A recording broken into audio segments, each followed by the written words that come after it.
aku Hana. Hari ini aku akan nge-review buku A untuk Amanda oleh Anissa Ihsani. Buku ini diterbitkan oleh Gramedia Pustaka Utama baru-baru aja. Aku kasih rating buku ini 4,5, 4.5 out of 5 stars, dan aku beli buku ini dengan uangku sendiri. Kalau kamu mau tahu, buku ini sendiri menceritakan soal Amanda. Seperti kebanyakan remaja, Amanda ini masuk fase dimana dia harus nyari tahu dirinya sendiri, dia harus cari keberhargaannya. Dan cuman yang beda dari Amanda, selain dia ambisius dan pinter di sekolah, dia terkena beban mental, kena depresi, dan dia kena imposter syndrome. Dia sering meragukan kemampuannya sendiri. Dia pikir orang lain itu mikir dia lebih pinter atau lebih mampu dari dia sebenarnya. Dan aku suka buku ini. Aku tertarik bukan hanya dari sinopsisnya aja, tapi juga karena Anissa Ihsani ini penulisannya pernah di-compare sama John Green. Orang-orang banyak bilang kalau Anissa Ihsani ini John Green-nya Indonesia, dan aku jadi makin tertarik. Tapi sayangnya gara-gara aku udah tahu ini sebelum aku baca, jadi waktu aku baca aku sangat amat kritis karena aku suka John Green,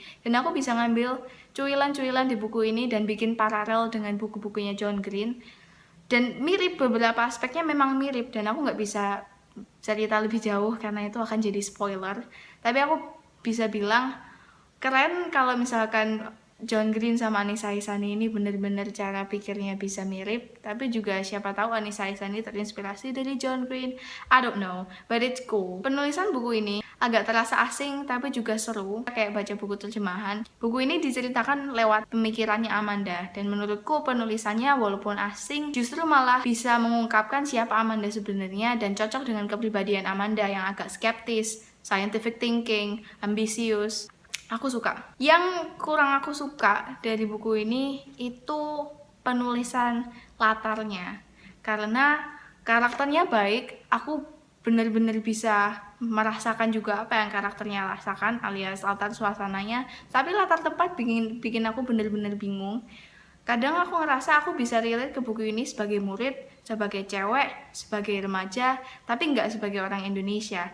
Di buku ini katanya di negara tropis, lalu nama-namanya juga nama-nama mirip yang ada di Indonesia, tapi kemudian budayanya dia, apa yang dia makan, kebiasaannya dia, itu mirip sama budaya barat, dan caranya dia ngobrol pun jarang-jarang ada yang menunjukkan kalau ini ciri khas Indonesia, dan itu sangat disayangkan menurut aku karena buku ini aku bilang important to read, dan aku pikir lebih baik kalau misalkan banyak remaja yang baca buku ini dan bisa belajar dan juga bisa relate sebagai orang Indonesia. Itu aja yang kurang dari buku ini. Kalau kamu lihat ratingku emang tinggi. Experienceku sama buku ini itu susah dijelasin, tapi yang jelas aku sangat beruntung aku bisa baca buku ini sebagai cewek 17 tahun yang mirip sama Amanda. Karakter Amanda ini menurut aku mirip Hermione, tapi juga banyak kualitas dia sebagai karakter ngingetin aku sama Hazel Grace-nya The Fault in Our Stars oleh John Green. Dia skeptis,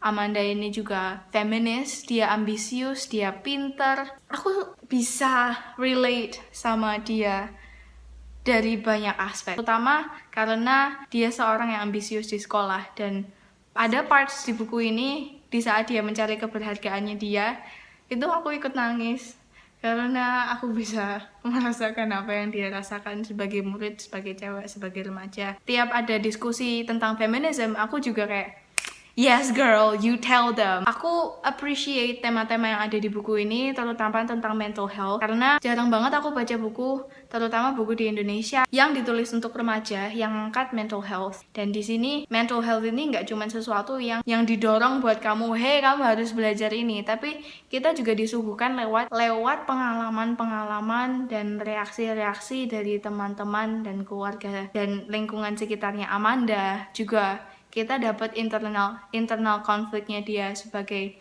orang yang terkena mental health, sebagai orang yang struggle with anxiety. Aku cukup ngerti internal conflicts-nya dia, walaupun pikiran-pikiranku ataupun apa yang aku rasain itu nggak se-ekstrim Amanda. Dan karena buku ini deals with mental health, aku nggak akan bohong, di tengah-tengah buku ini, bukunya terasa stressful untuk dibaca buat aku, karena aku bener-bener bisa ngerasain marahnya Amanda, aku bisa ngerasain hopelessness-nya Amanda saat aku push sampai akhir. Aku bener-bener appreciate juga caranya Anissa Ihsani nggambarin bukan hanya pemulihannya Amanda, tapi juga penerimaannya Amanda. Cause I see a lot of books, especially for teenagers, talking about don't be jealous with other people, don't judge a book by its cover, don't do bad things and do the good stuff, be good at school, whatever.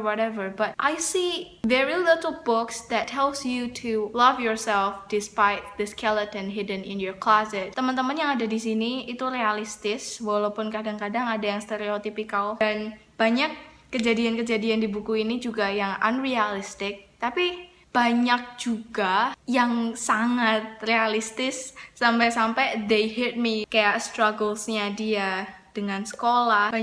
Banyak parts juga yang sangat realistis. Kelihatannya aneh di dalam satu novel, karena biasanya novel melebih-lebihkan. Biasanya novel menggambarkan sesuatu dengan begitu indah, dengan tulisan-tulisan ataupun diksi yang melebihi aslinya. Tapi di buku ini ada banyak part yang begitu realistis, sampai aku tulis dan aku garisin di buku ini dan aku suka. Sebenarnya aku punya lebih banyak hal untuk diomongin secara detail, cuman karena ini review dan bukan diskusi, aku jadi nggak bisa ngomong terlalu banyak. Mungkin aku akan bikin video diskusi. Semoga buku ini terdengar menarik untuk kamu. Very, very recommended. Aku berharap muncul lagi buku-buku dengan topik yang important kayak ini. Thank you for watching. I will see you next time. Bye.